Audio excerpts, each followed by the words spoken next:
I want to change gears a little bit because I want to talk to you about Hennessey Digital because Yeah. you fairly recently sold it, right? I did. Yep. And now you're on the board. I am. All right. Yep. And so, what's it like selling your baby? I feel because you that's something you were growing and developing, and you put a bunch of time and effort and blood, sweat, and tears and all that. Yeah. And a lot of sacrifice. What was it like?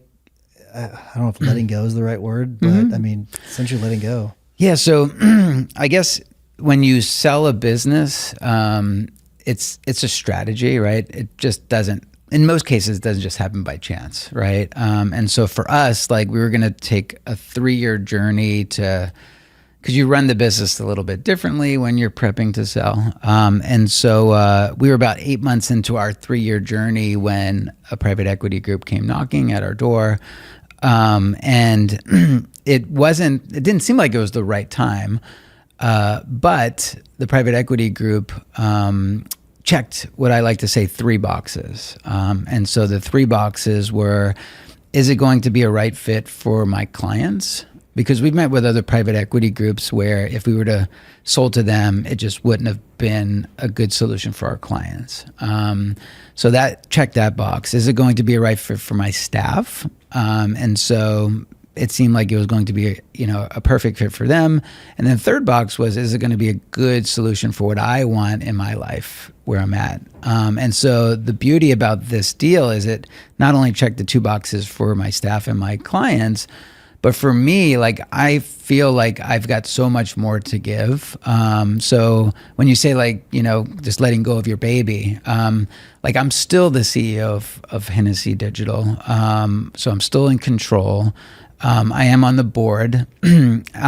My company was always bootstrapped.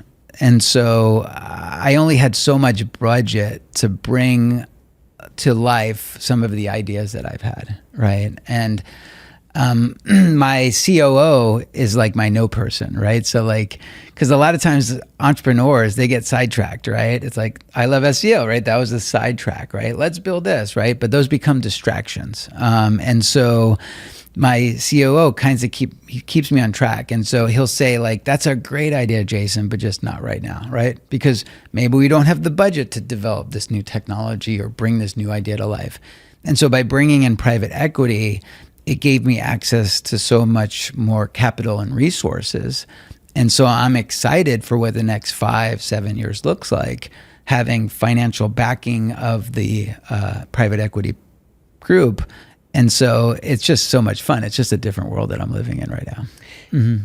It's awesome because you've brought on a lot of genius. I think that's great. A lot of intelligence. Has it changed the way you've thought about business in general? Where if you were to start up another company today, or if you had the same knowledge that you have today that you were and you started again back in 2001, yep. I guess how would you have designed it differently? How would you have designed the company differently? So, in the world of building a business, like if you go to sell, it's all about this thing called EBITDA, right? Yeah, right. Yeah. Basically, it's just your profitability.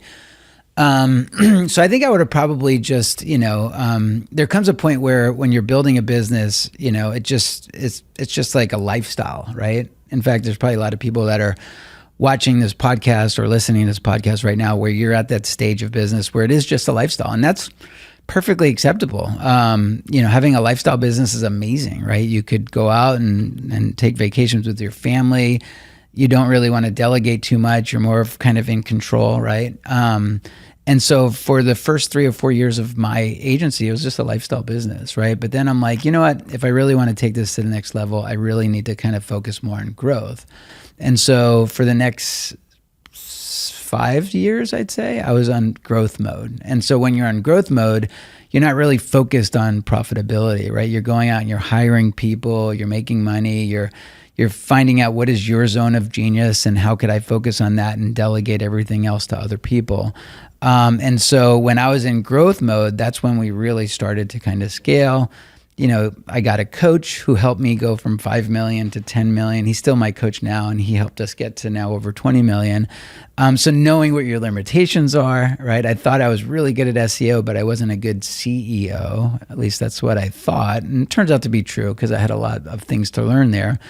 And so, but if, answer your question, would I have done anything differently? Probably not. I probably would have not made some of the mistakes that I've made earlier on, which every business person makes mistakes and you learn from them. That's just kind of what gets you to the next level. But I think life is about the journey, right? It's not always the destination. And so you build scars and you learn from your failures and you just get back up. If it was easy, everybody would be doing it, right? So as long as you do learn from them, that's really that's important. the key. Yep.